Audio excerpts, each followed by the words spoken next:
ఇక యాదాద్రి భువనగిరి జిల్లా వార్తలు చూస్తే యాదాద్రి లక్ష్మీ నరసింహస్వామివారి క్షేత్రంలో ధనుర్మాస ఉత్సవాలు వైభవపేతంగా జరుగుతూ ఉన్నాయి. ఆరో రోజైనటువంటి ఈరోజు ఆండాల అమ్మవారికి ఉంజల్ సేవ కార్యక్రమం నిర్వహించారు.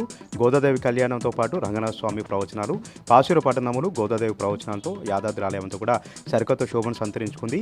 ప్రతిరోజు కూడా ప్రాతకాలం నుండి ఈ పూజా కార్యక్రమాలు ప్రారంభమవుతున్నాయి. పెద్ద ఎత్తున మహిళలు ఈ కార్యక్రమంలో పాల్గొని కుంకుమార్చన పూజలు, సహస్రనామార్చన పూజలు నిర్వహిస్తూ ధనుర్మాస ఉత్సవాల్లో చాలా సంతోషంగా పాల్గొంటున్నారు. ఈ నెల రోజుల పాటు కూడా యాదాద్రి ఆలయం సరికొత్త అందాన్ని సంతరించుకుంటుంది. ఈ నెలలోనే వైకుంఠ ఏకాదశి వేడుకలు కూడా ఉంటాయి కాబట్టి యాదాద్రి ఆలయ అధికారులు ప్రత్యేక ఏర్పాట్లు చేస్తూ ఉన్నారు. ఇక నల్గొండ జిల్లా వార్తలు చూస్తే నల్గొండ జిల్లా దేవరకొండలో ఘోర రోడ్డు ప్రమాదం చోటు చేసుకుంది. బైక్ని డీసీఎం వ్యాన్ ఢీకొనడంతో ఒక్కసారిగా బైక్ పైన ప్రయాణించినటువంటి ముగ్గురు వ్యక్తులు అక్కడికక్కడికి చనిపోయారు.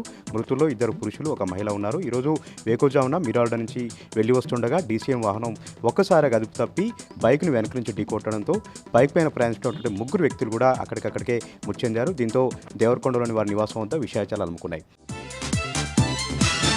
ఇక మరొక వార్త విషయానికి వస్తే నల్గొండ జిల్లా బీఆర్ఎస్ పార్టీ కార్యాలయంలో నల్గొండ మాజీ ఎమ్మెల్యే భూపాల్ రెడ్డి, అదేవిధంగా బీఆర్ఎస్ పార్టీ రాష్ట్ర ప్రధాన కార్యదర్శి రావుల శ్రీధర్ రెడ్డి మీడియా సమావేశం నిర్వహించారు. కేటీఆర్ గారు పనిపడినటువంటి ఏసీబీ కేసుని వాళ్ళు తీవ్రంగా తప్పుపట్టడం జరిగింది. రాజకీయంగా ఎదుర్కొనే దమ్ము లేకనే రేవంత్ రెడ్డి అక్రమ కేసులు పెడతా ఉన్నారు. ప్రధానంగా కేటీఆర్ని టార్గెట్ చేస్తూ ఉన్నారు. ఆయనకు సంబంధం లేనటువంటి విషయాల్లో ఏసీబీ కేసు నమోదు చేసి కాంగ్రెస్ పార్టీ కక్ష తీర్చుకుంటుందని కూడా వారిద్దరు కూడా మండిపడడం జరిగింది. రాష్ట్ర వ్యాప్తంగా బీఆర్ఎస్ పార్టీ కార్యకర్తలపైన కూడా అనవసరంగా అక్రమ కేసులు పెడతా ఉన్నారు, వేధిస్తూ ఉన్నారు.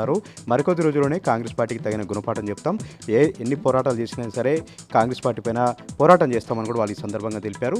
ఎన్ని కేసులు పెట్టినా, ఎన్ని వేధించినా కూడా కాంగ్రెస్ పార్టీ నిలుస్తామని కూడా వాళ్ళు పునరుద్ఘాటించారు.